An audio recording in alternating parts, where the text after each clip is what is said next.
Yo, it's been a minute since I've done this, I haven't been at a football factory for God knows for how many months. Obviously, the season was over from before.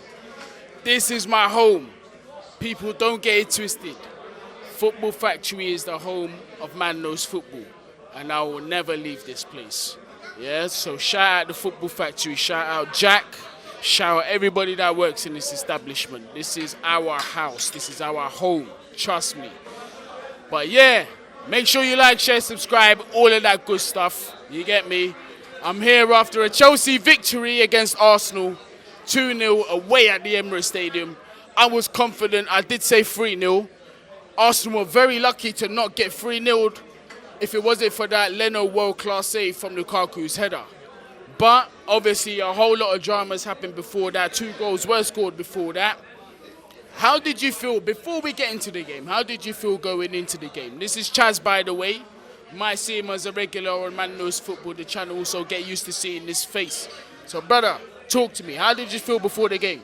All right, so before the game, we spoke briefly just before the game, and it's Arsenal-Chelsea. I'm an Arsenal fan, born and bred, so it always hurts to lose. But I'm also a realist, and I said to you before, I said, you know what, it hurts to say as a Gooner, but I said to you, I think it's going to be a 3-0 loss because of where we're at right now. So it's tough to take, but because it's a loss, but it was kind of expected, unfortunately. And it's like we said exactly before the game. My prediction of a 3-0 win from Chelsea wasn't from a perspective of I'm just trying to banter Arsenal fans. It was just literally, I've got that much faith in Thomas Tuchel and in my squad now that we've got a prolific striker. I don't care what anybody says out there. Romelu Lukaku, his record speaks for itself. Say what you want, he hasn't got to touch this, that, whatever, yeah? Lukaku is a world-class striker that scores goals at the rate that he should. So that gave me confidence. And he proved me right today. He got a goal in the first half. Lovely to see that. But tell me, what went wrong? Because even before that goal came, we saw it coming. Yeah, we actually spoke to it. It was funny because we spoke before and I said I'm scared of the Reece James to Lukaku probably about 5 minutes before the goal was scored. And, I got to give, being an Arsenal fan, I have to give us some sort of credit. It was tough with the guys we had there today. Ben White was out. We're missing Gabriel. So, it was kind of makeshift. Cedric came into the side. But honestly, if we want to be competing, which we're not, we need to start with more than just Tierney. For me, is the only first starting guy we should have in defence. So it was always going to be an uphill struggle from the start. But with this team and this coach and this ownership, I think we kind of have to accept as Arsenal fans that this is where we're at right now. And at the moment, we have to accept that Chelsea are run with a different structure, a different way than Arsenal are. And we're just behind. It's tough. We're behind. Before the game started, because I was in a rush to get from home to here, I wasn't able to see the lineups before the game. But what you did tell me was that Arsenal were going with the back four. And when you told me Arsenal were going with the back four, I knew immediately. That gave me even more confidence. Now, I don't even know. Based on the principle of me saying that Arsenal shouldn't have started with the back four, there's a particular culprit in your centre-half partnership who I thought was very much accountable for, I don't want to say it's the first or the second goal. I think it was the first goal. I think it was Lukaku's goal. He was ball watching, Rob Holding. Yeah. The whole way, even in the replay, when you saw the slow-mo, Yeah. you could see, I kept my eyes on Rob Holding because that was the man that should have been tracking Lukaku. The whole time, he was watching Reece James deliver that ball into a dangerous area.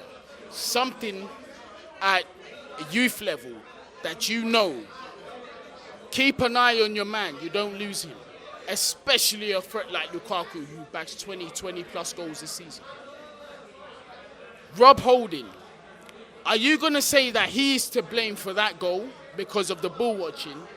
Or would you say Arteta should have really known better and played the back three and played it safe? I think irrespective of what formation you're playing, as a centre-back, you need to know to track the guy and not be watching the ball. You saw when you look on the replays, if you look at the replays, you'll see Lukaku make the run and you'll see Rob Holding doesn't even check the guy. He's looking the whole time at Reece James out on the wing, which is what I was afraid of. Reece James out on the wing, and he just watched the ball, didn't track the run, and then that's what happened. So I think irrespective of a back three or a back four, I think either way, would he have made that same mistake? It doesn't matter. He should have tracked the guy and not the ball. I have to agree with you, absolutely, because it's just basics. Because if these are principles that are taught from you're playing youth football, they should be automatic, they should be reflex. One other thing I did want to say was, again, the result wasn't really too surprising. Obviously, Chelsea, we are current champions of Europe, but it wasn't all negatives. No, I'm just saying it because you've got to give it context as well. It's not always banter. We've got to give it context as well. We are champions of Europe. We've just come off the back of a Super Cup and we've just signed a striker. But in context, there were a few positive players for you today. And I can easily name about 3 of them. Arguably 4. But the 3 that really stood out to me was Lokonga. I thought when he was on the ball, he was positive all the time. Even when you guys went down a goal and he went down 2 goals, he was still positive, trying to make things happen. Emil Smith-Rowe, who is I'm starting to get on side on the hype around him, because a lot of Arsenal fans were saying that, he's a top prospect. But for me, it's until you step into the Premier League and you can show what you're about against the top teams, is when I can sort of give you a judgment. And today, he wasn't a player that hid. He was one of the ones at the forefront of Arsenal making things happen. Unfortunate for him to not get a goal, but out of the positives from Arsenal, what did you see today? What did you see that was encouraging, considering that clearly you're in a rebuilding structure? You're buying young players, so you can see that the plan is over 3, 4, 5, 6 years. Whether Arteta will oversee that in that time remains to be seen. But what do you think from those players? Tierney as well, from what you saw. No, I agree with you on the, I think the Sambi Lokonga thing, definitely. He's looking a great prospect. I think we kind of bought him for the future, but we may have got lucky with this one. I think he's looking like a player. When he receives the ball, he looks like he has that extra yard of time before anyone gets to him.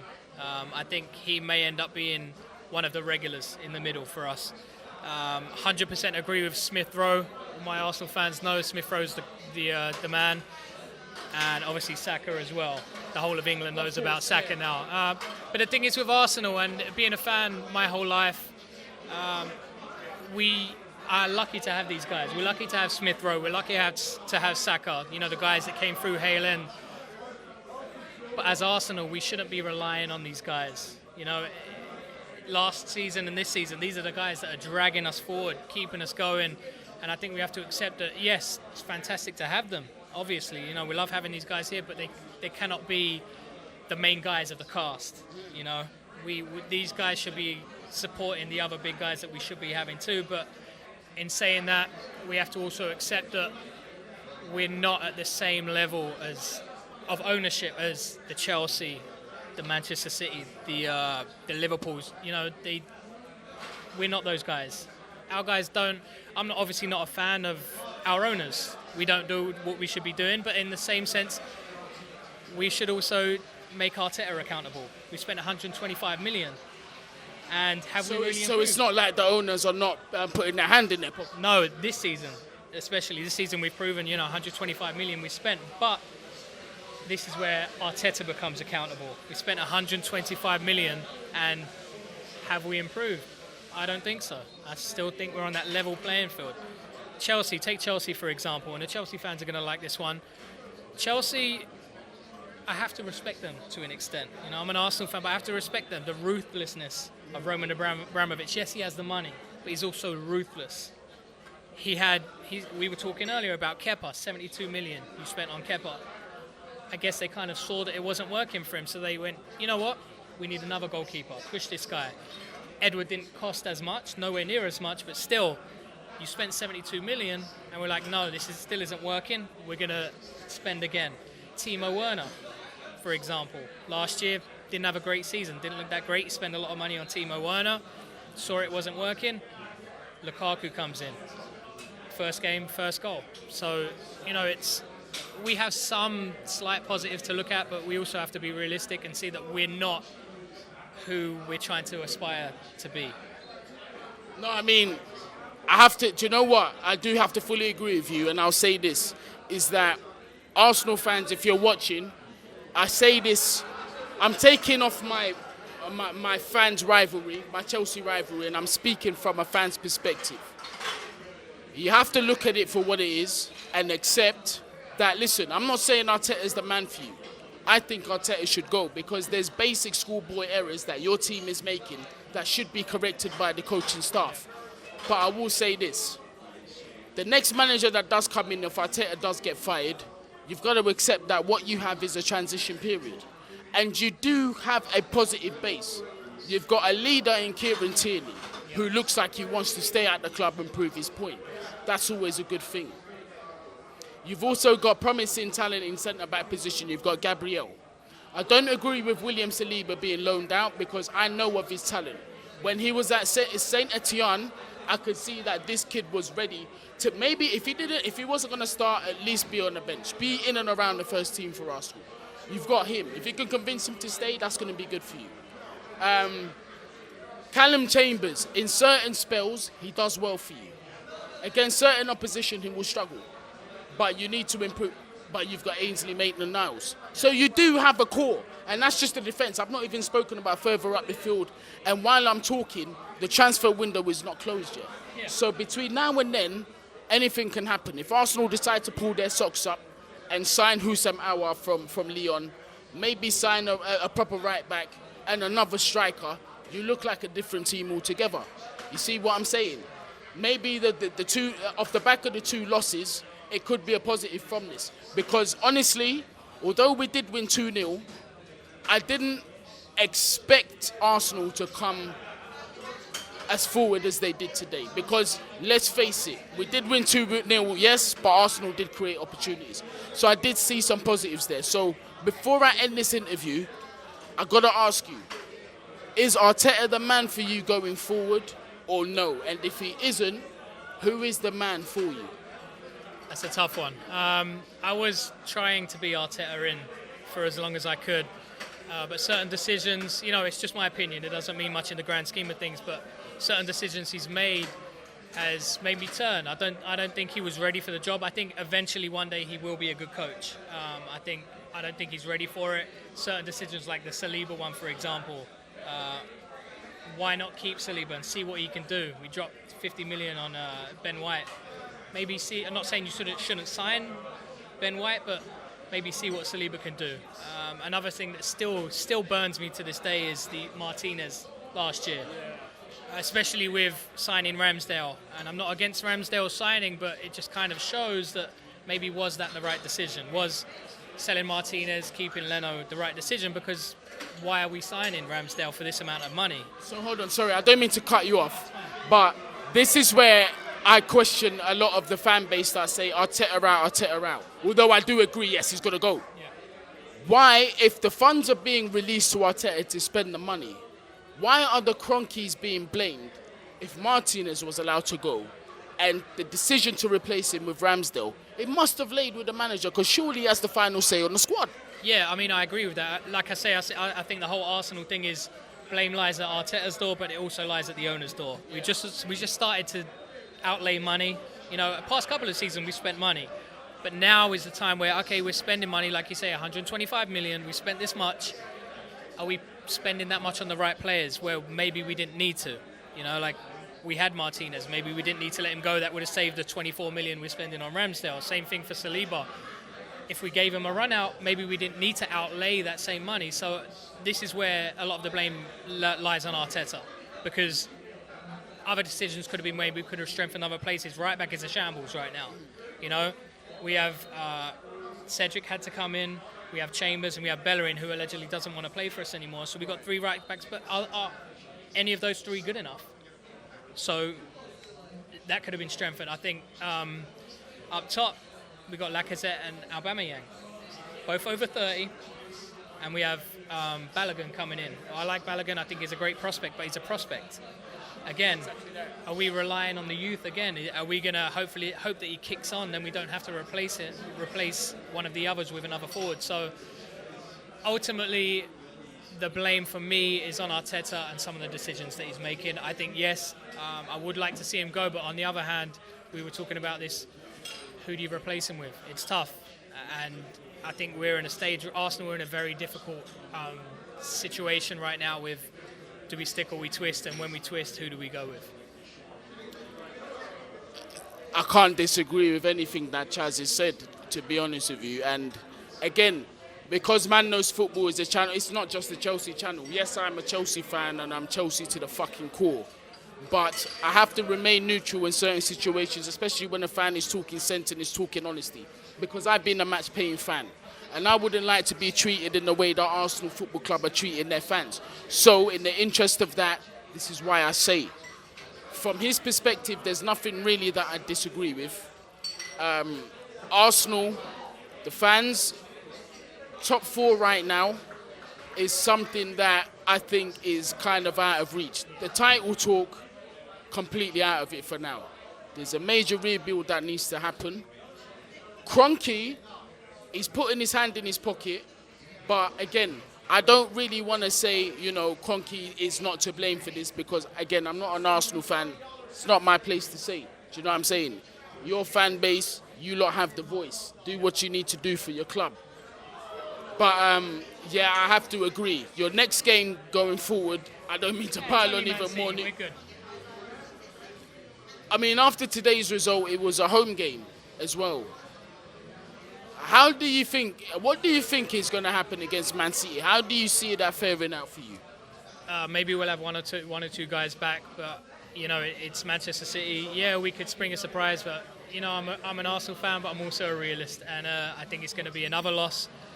And, it's where our next point's coming from kind of situation. Maybe after that, I think we have Norwich. So, we hope we go, but, as Arsenal fans, we're still going to be there. We're still going to push on and hope something happens. The way we're going, I wouldn't be surprised if we see Arteta out by Christmas. Okay, so this is what I'll say.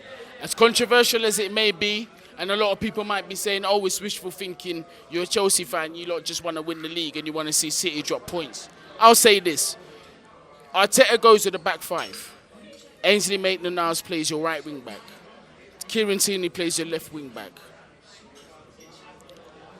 Man City, in my honest opinion, defensively are still suspect. Yes, Diaz is a decent centre-back.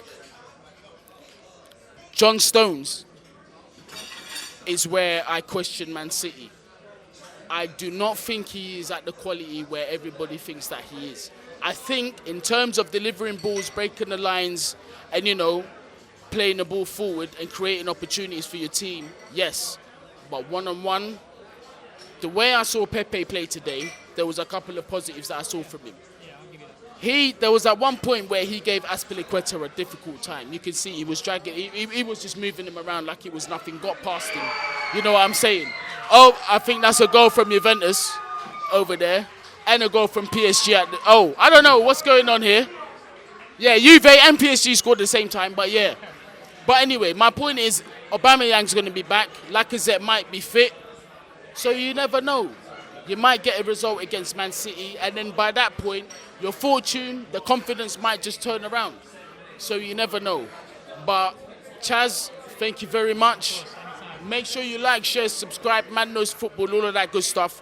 Also, I'm going to be on Troops TV this week. I might even be on today at some point for the post-match Chelsea versus Arsenal, if Troops ain't too sour about the loss, because I did say we was going to win. But yeah, guys, thank you very much for tuning in. Bless.